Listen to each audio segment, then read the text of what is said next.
Hi అందరికీ వైకుంఠ ఏకాదశి శుభాకాంక్షలు. వైకుంఠ ఏకాదశి కాబట్టి పొద్దున్న నేనైతే లేచి ఇంట్లో పూజ చేసుకొని ఫస్ట్ గుడికి పోదామని గుడికైతే పోయిన పిల్లల్ని తీసుకొని. బయట చూస్తే జనాలు తక్కువనే ఉన్నారు, ఎందుకు ఇంకా మేమే ఫస్ట్ అని అనుకున్నా.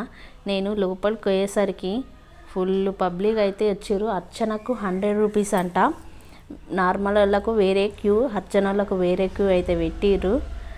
100 రూపీస్ టికెట్ తీసుకొని అర్చన అయితే వేయించినాం. అక్కడ ఆంజనేయ స్వామి గుడి మాత్రం బాగుంటుంది, దేవుడు కూడా సూపర్ ఉన్నాడు. ఆంజనేయ స్వామి కూడా ఉన్నాడు పక్కన.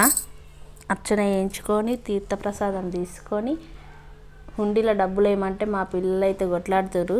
అయితే ఇద్దరికి చెరొకటి 10 రూపీస్ అయితే ఇచ్చినాక వేసిర్రు హుండీలో డబ్బులు వేసి.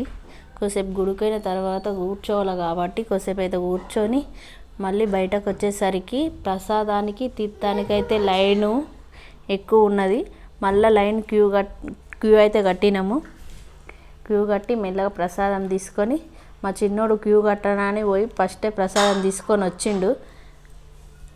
ప్రసాదం తీసుకొని వచ్చి మళ్ళీ లైన్ కట్టిండు మాతోటి. 2 లైన్లు అయితే పెట్టిర్రు ప్రసాదానికి. ఇక్కడ నుంచి ఒక లైన్, అక్కడ నుండి ఒక లైన్, 2 లైన్లు పెట్టిర్రు. ఒక లైన్కి పోయి ప్రసాదం అయితే తీసుకొని, ప్రసాదం కూడా ఎప్పుడు ఒకే రకంగా పెడతారు, బాగుంటుంది.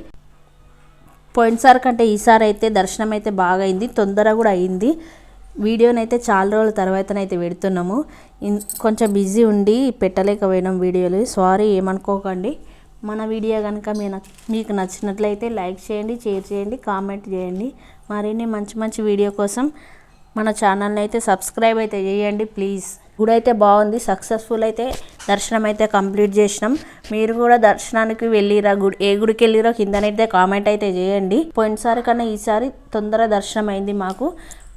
మేము పొద్దున్నే వెళ్ళినాం కాబట్టి క్రౌడ్ అయితే కొంచెం తక్కువ ఉండే.